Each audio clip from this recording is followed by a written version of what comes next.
channel. Andito tayo ngayon sa Celine, Tagaytay. Kinontak tayo ni owner kasi kailangan niya again ng tulong na ayusin yung unit niya. So kung makikita nyo, mukhang okay naman siya na naman. So okay. Everything looks okay, pero when you check closer, marami tayong nakitang yung mga mali na sagawa. Okay, so sometimes you have to be careful also nga sa mga contractor or whatever na papakita nila na okay yung gawa nila. Pero yun nga, and again, there's a big possibility na hindi naman pala talaga akma lahat yung ginawa nila. So, again, tama na may cabinet, pero yung flaws niya, so yun nga, yung ng client, na-shock yung client, nakakaawa din yung story ng client kasi nga, nag-trust siya. Actually, almost, inabot ata itong 1 year para matapos. So, I don't know kung ano nangyari sa kanila, pero yun nga, even the admin knows na isang taon na hindi pa rin tapos yung unit niya. So, in the end, mukhang uulitin namin lahat. Nandito kami ngayon kasi para sukatin nga at i-check para ma-maximize natin yung mga cabinet sila. So, pakita ko lang sa inyo closely kung ano yung naging problema, no? So, sa finish pa lang talaga, okay siya, pero sa totoo, maraming flaws. Okay? Kung makikita nyo yung engine niya. Mali. Oh. And this is so big. Nasa 70 plus ata to.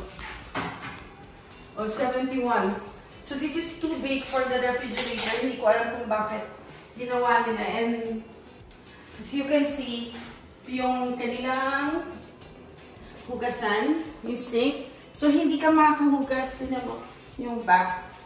So, wala. Kailangan mo siyang sumingit or makipaglaban dito sa kahoy na to para makapaghugas ka na maayos. So, there are certain sukat para akma siya sa paggamit ng tawag, ergonomics ang tawag dun. So, hindi po pwedeng ganun. So, kaya ko to binalikan. Napuntahan na namin 2 weeks ago. Kaya ko siya binalikan kasi nga may mga sukat ako na hindi sure na kailangan ko i-counter check na kung bakit umabot sa ganito yung cabinet. Okay? Other than yung flaws nito, ito sometimes, normal lang naman na magka-flaws yan. Pero hindi naman lahat. So, lahat talaga. Okay? So, if you can see, okay siya. Okay siya. Pag binuksan mo, ganyan. Ang problema, bumabalik. Hindi siya pwedeng gano'n. So, pag nag-access kayo yan, dapat naka-stop yan. So, mali yung hinge na ginamit nila.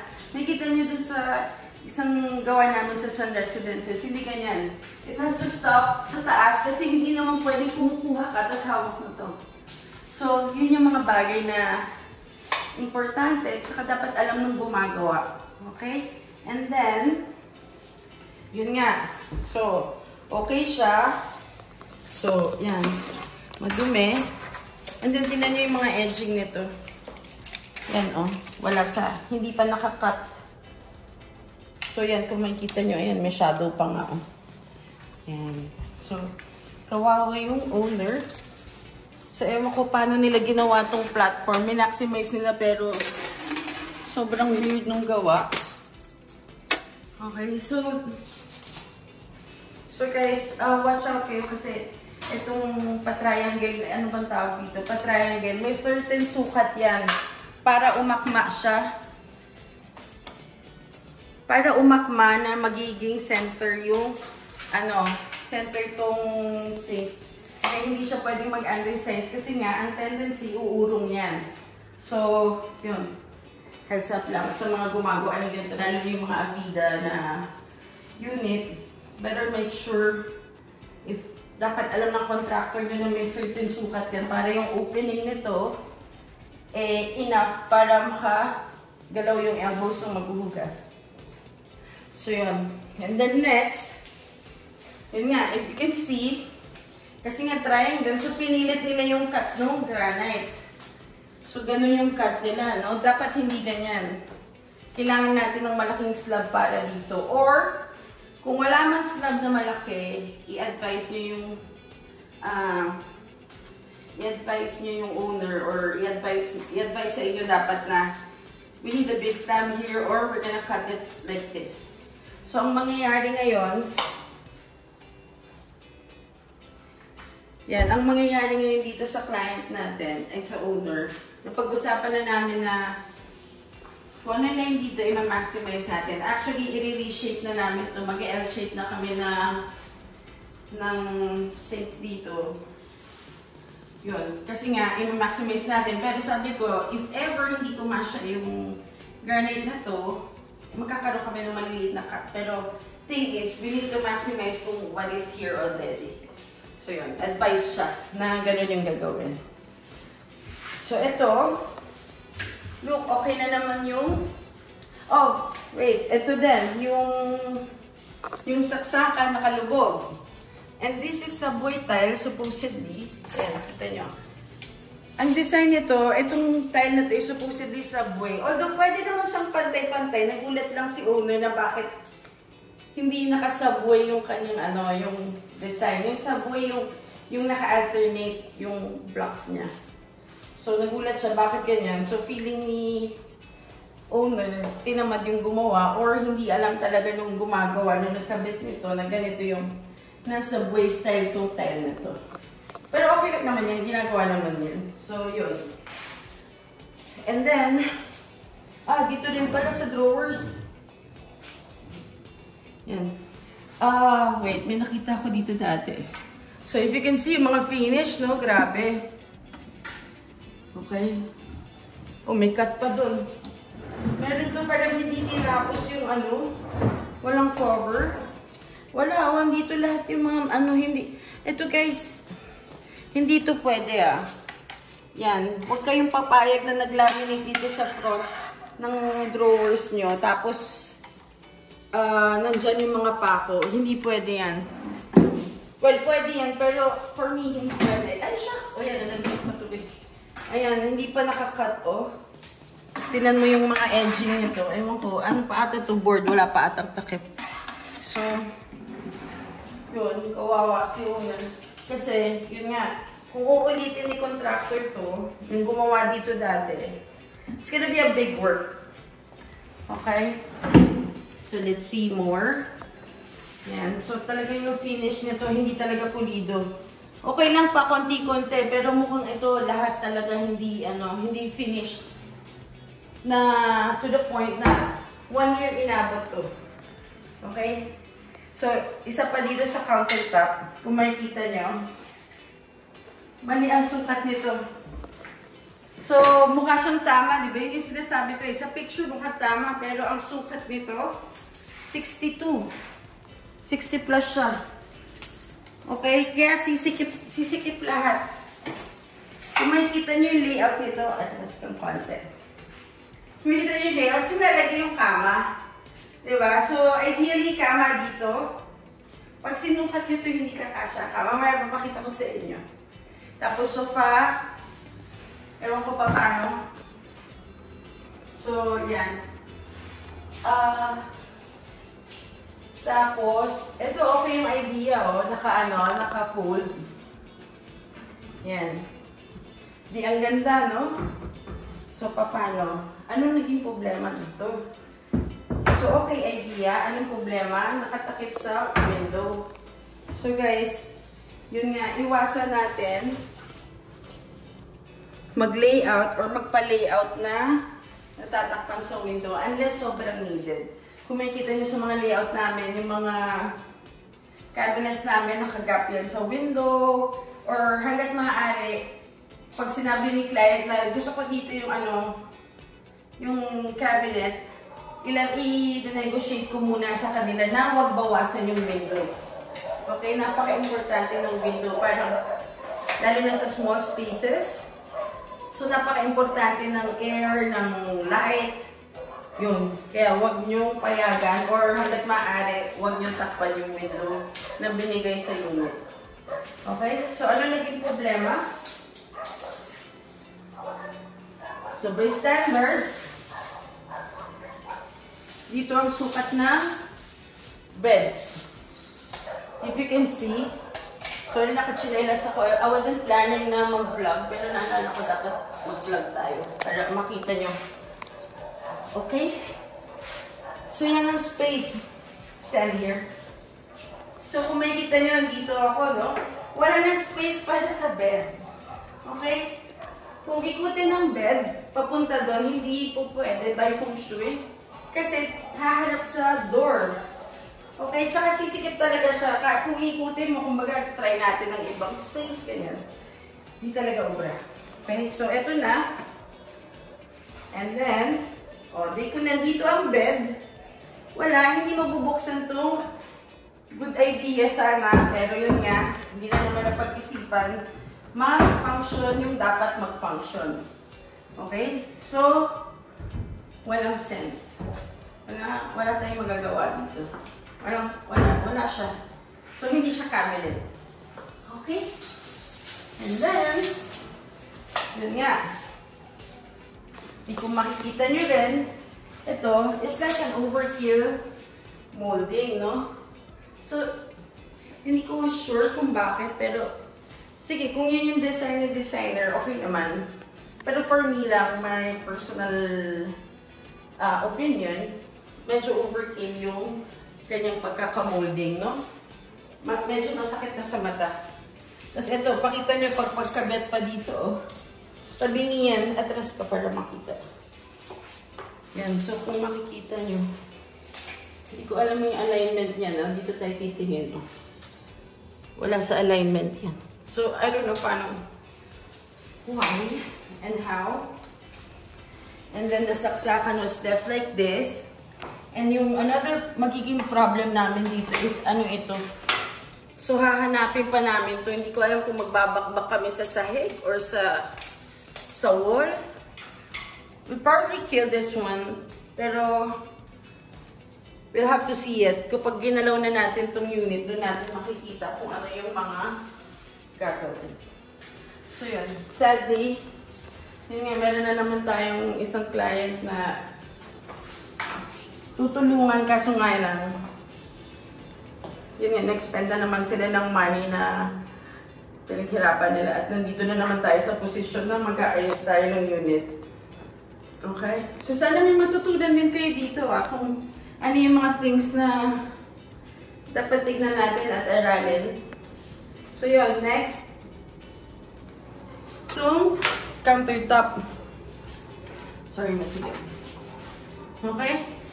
So, kung sa picture yan, sa malayo makikita nyo, okay. Pero grabe yung ano, grabe yung lalim. It's beyond standards, okay?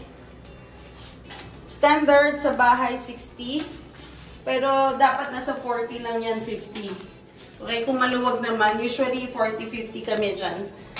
Kasi nga, maliit ang mga bathroom sa condo. So, bakit naman nilang ginawang ganito kalalim?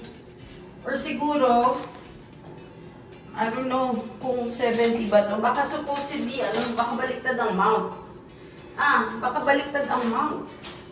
O yun nga, 60, 70. So, baliktad ang mount nila. So, ewan ko, baka napabayaan din yung gumawa or... Wait, sorry. So, yan. O, tama nga mukhang ganun, no? So sad. Pero actually, hindi siya dapat sagad eh. Guys, huwag yung padidikit masyado dito unless needed talaga, ha? Kung 70, nakasagad kayo eh. So, maximum lang ito. Nandito lang tayo. Okay na yung galing gapping. That's good enough. Okay? And then, sa ilalim, kung makikita nyo, we have to test pala yung mga leak, no? So, nagpaalam naman ako kay owner na iwanan ko bukas yung water niya. So, let's see. Kasi naabutan ni owner na may tabo dyan. Itong tabo, nakalagay. So, ayan na nga. Nag-leak nga siya. Hindi ka siya. So, may leak, guys. Ay! Sorry, natapon ko. Anyway, may leak siya. Paano ba natin mapapakita? So, admittedly naman yung dating taong gumawa, may ano daw. Anong tawag doon? Hindi daw na epoxy. I don't know why. Tapos yun nga, yung hinges niya nag-start na rin mag-rot. So, siguro dahil 1 year, pero dapat hindi siya agad-agad mag-rot, no? Okay. Yun, so guys, isa dito ay, yan, nagkamali pa ng butas. So, binaliktad to dahil nagkamali ng mount. Hindi ko alam kung bakit, pero yun nga. And who knows kung papalitan ba talaga yan o iwan ng ganyan, no? So, yan, tumutulo guys, ha. Makikita nyo. Medyo madilim. So, yun nga. Isa pa, if you can see, atras ka konti. Guys, hindi pwede. Ang pinto ay tumatama sa pinto. Hindi yan pwede. Okay? Kahit pa sabihin, pagbukas naman, nakasara. Hindi pwedeng ganun. Dapat, nakaganyan. Sabay siya. Okay? Unless sobrang needed, okay? If really needed. Kung talagang maliit yung unit, walang choice, i-approve natin. Pero kasi ito, alam mo namang ginawang mali ito. So, kaya parang, di ba? So, everything went wrong na. So, yun. Careful. And then, yung ledge, yan. Kaliit-liit na lang ng ledge natin. Para na akong teacher. Ito. So, yan guys, kaliit-liit na lang ng ledge natin. Tinipid pa ng, ng laminate. Laminate pa to. Yun. So, ganun din. Yung mga edging niya, puro nasasabit, no? Ayan, no? So, hindi siya ganyan dapat. Saka, plus, nakalundo pa siya. Kung nakikita nyo, nakalundo yan. Okay? And then, so, yan, lipat naman tayo. Isa shower naman, mukhang maganda talaga yung shower sa picture, no? Very well designed or talagang very aesthetic. Tignan, nakabancho tiles pa. Ano pala to? 1 piece? Hala, akala ko per piece, kaya pala ano. Okay.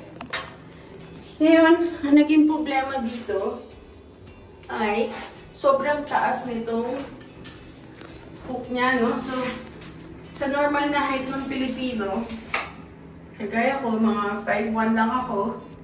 Yan. So, the only way na makukuha ko siya is either mag-tiptoe ako, or yun nga, dito ko kukunin. So, medyo hassle to. Okay? Yung mga shower, dapat nandito yan somewhere. Sa halos sa mukha. Diba? Yung reach naman ng normal height. So, yun. Average height naman tayo ako ng mga babaeng Pinay. So, dapat yun, na-take into consideration to. So, ito pinapaayos ni client. Ang problema ko ngayon, isang slab pala to, ay isang malaki. Kala ko maliliit lang. Okay. So, yun. And you know what's the worst part in here? Yan. Walang curve. So, dire-diretso yung tubig. Wala, tinanggal nila. Meron yan dapat. Okay? So, maganda yung design. Alam nyo, ginagawa naman yan talaga eh. Pero dapat yung pagka-klebe niyan, sobrang ibang level yung klebe. Talagang dapat hindi tumatapon. So, yun, yung klebe, nung sa flooring, hindi siya ideal para dito sa mga condo. Unless, yun nga, lagyan dito ng drain. Okay? Maganda talaga siya sa design, pero kung may ibang gagamit, kung di bali kung ang gagamit yung owner or masipag talaga maglinis. So ideally, hindi siya maganda. Or somehow naging mali na siya. So gagawa pa kaming curve dito, iaangat pa namin to. Tapos, ang magiging problem namin dito, yung tempered, igagalawin namin. Okay? Kaya siya galawin, namumove naman to guys. Ang problema, hindi namin mag-guarantee or mawawarranty pag to nag-crack. Kasi hindi namin to supply. Okay? Pero as much as possible, we take care of it naman. Hindi naman kami balahura. Pero yun nga, accident prone na masira itong baka mabasag. So, yun yung sinasabi ko kay client or kay owner na kapag may ginalaw kami dito ng mga babasagin, hindi namin siya mag-guarantee. Okay? So, magre-ready rin sila na palitan yung item na yun if ever mabasag.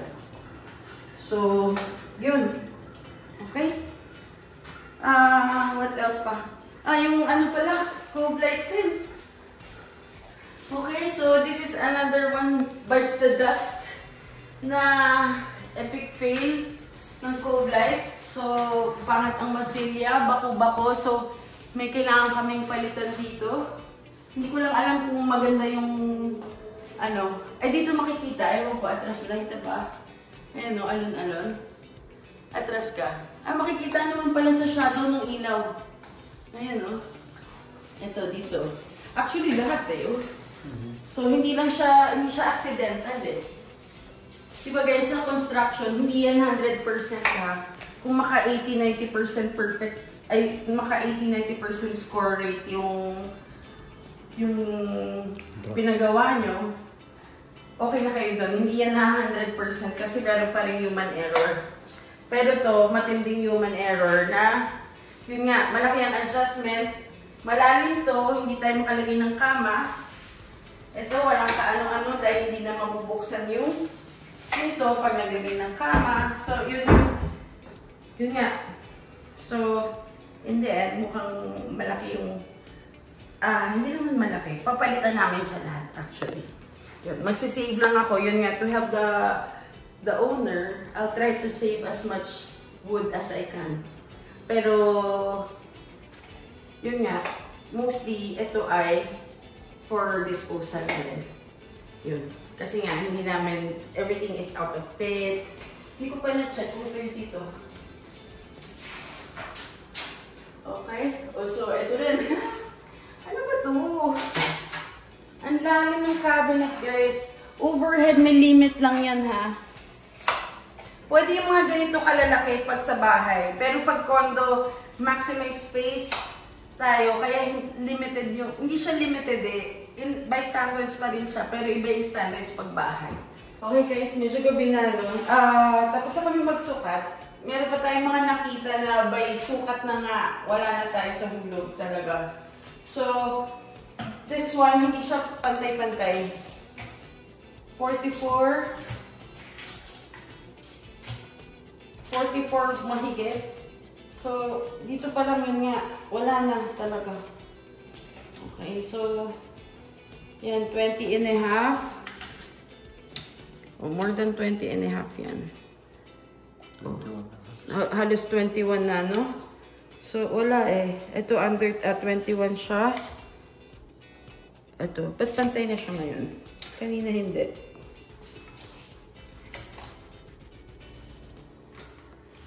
So, ilan to? 29 and a half. So, puro butal talaga. Ito, under 29 na. Under 29. Ito, and a half. Tapos, guys, yung isa dito, akala ko talaga dati pantay. So, iba-iba yung sukat niya. 67 something, 66, 55, and 54 and 54 and a half. So, guys, yun nga, be careful. Kailangan marunong talaga din magsukat, no? Yung gagawa. Ingatan nyo, ulitin ko, 80 to 90% finish yung unit nyo or finished yung construction nyo. Okay na yun. Ha? Hindi kaya 100. Pero this one, para palitan ng contractor na gumawa dati, tibag lahat yan. Ulitin lahat. So, yun. Kaya kinuha ko yung sukat. Baka sakaling pwede ko gamitin sa shelf niya or who knows anong pwede natin gawin. Pero, honestly, mabusisi siya, no? So, kung ma-maximize ko siya, more energy rin na para ikat, isukat, tabas, tapon na yan. So, yun. Try ko tulungan si owner as much as possible. Pero, halos wala ng value yan pag tinanggal namin. So, yun lang. Heads up. Makakatipid, konting-konti. Pero, yun nga, makakatulong ng konti.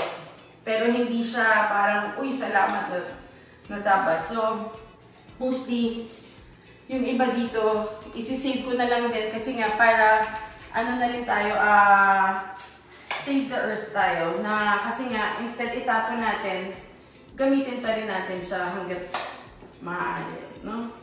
Pero yun nga, labor-wise, work-wise, it's gonna cost us. Kaya ngayon napuso-puwis ako dahil nga para sukatin ko lang itong mga to. So, yun. Yun yung mga bagay na kailangan din natin i-consider, no? So, yun lang. Again, bye! So, yun guys, nandito tayo sa Tagaytay at stop over. Pili muna tayo ng coffee ito. Ito talaga yung go-to coffee namin sa Tagaytay. Yan. Along Santa Rosa lang to. So, sarap ng kape dito. Kaya bago tayo umakyat sa site, yan, bago na tayo ng coffee para marami tayong energy. So, yan. Share ko lang na masarap talaga siya. Yan. Pwede ka mag-drop by tsaka mag-stop over or mag-stop over. Yan talaga yung stop over namin. Pag umakit kami Tagaytay. So, yan. Wait and see tayo kung ano yung makikita natin sa Serene. Ito na tayo sa Serene Residences sa Tagaytay. Ang init pala. Anyway. Yun, check natin kung ano na yung nagawa. So, bali, I think we're just halfway here. Pero mostly, na-deliver na natin yung mga kailangan. So, yan, na-deliver na natin yung mga cabinets. Nag-layout na tayo. Try ko pakita yung drawing natin na 3D para makita nyo rin na ano yung mangyayari. So, this is the kitchen area. Nire-layout na natin because before, kung maalala nyo, yun nga, napakasikip nung sa sink area nila, no? So, iniba natin yung position para mas maluwag. Yan, so nag-a-adjust tayo ng mga kailangan adjustments. So, even sa work natin, even na ito ay pre-made na sa workshop, nag-fitting pa rin tayo pagdating dito sa site. So, yun, kasi sometimes, yun nga, yung mga walls ng, ang tawag dito, yung mga walls, wala sila sa skwala. So, tabingi, ganyan. So, kailangan talaga finifit pa din. Kaya, it takes time, but majority of the work is buo na.